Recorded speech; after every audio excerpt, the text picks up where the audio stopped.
All right, so Dr. Wolfe, we've talked about different types of memory disorders. Are some of them reversible, and what types of things should we be aware of, or is it all Alzheimer's?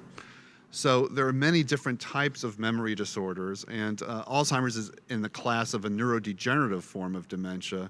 But there are some, and this is something that is pounded into your head, at least when you do a neurology residency, and it's true of medicine residencies, of reversible types of memory disorders, what they call reversible dementias. There are not many, but they can include use of certain drugs chronically that can impair cognition, hypothyroidism, vitamin B12 deficiency, certain infectious diseases that affect the brain that are quite treatable, like tertiary syphilis, and then there's a pseudodementia associated with depression and even significant anxiety disorders. It can also affect concentration, attention, and cognition, and these all are potentially reversible with fairly simple interventions.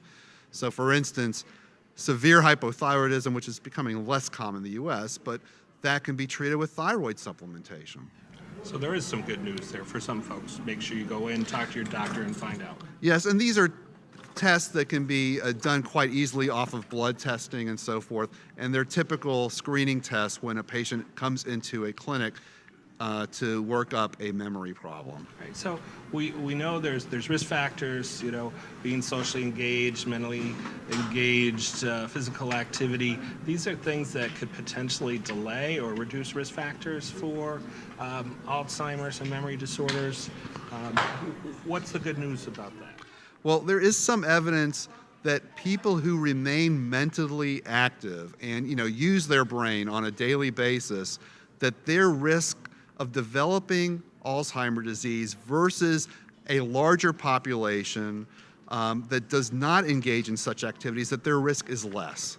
There's also some evidence that patients who have, subjects who have a higher cognitive reserve that may be reflected by higher levels of education, if they stay mentally active, that they have a lower risk of developing an actual dementia like Alzheimer's disease. So staying mentally active is important for all of us.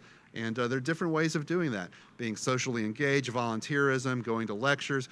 A lot of college towns have programs now at low cost or even free for senior citizens. Those types of activities are important for people to get involved with. Playing cards, doing crossword puzzles, playing chess, going to centers where there are other seniors, for instance, and being involved with different activities. Going on tours of your city. There are things like that that are set up as well. So can we actually delay the onset of Alzheimer's? Can we start to reduce the number of people potentially? Well, we're hoping that will happen, that will sort of be the first step. I mean, obviously, a full cure would be great, but we're not even close to that. But hopefully some of these therapies that people are working on to perhaps reduce some of the protein buildup, such as amyloid or the tau protein building up into neurofibrillary tangles, that if they can, delay the accumulation, slow it down, break it down more effectively than what occurs in the aging brain, that if we can delay the onset by 5 or 6 years, we would reduce the number of people in the United States with Alzheimer's disease by about 50%. That's what the numbers show.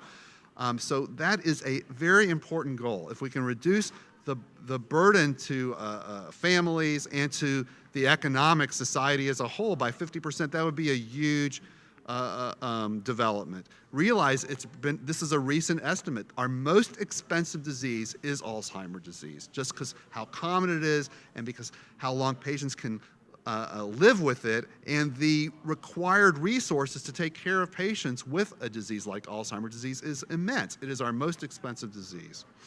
Thank you very much.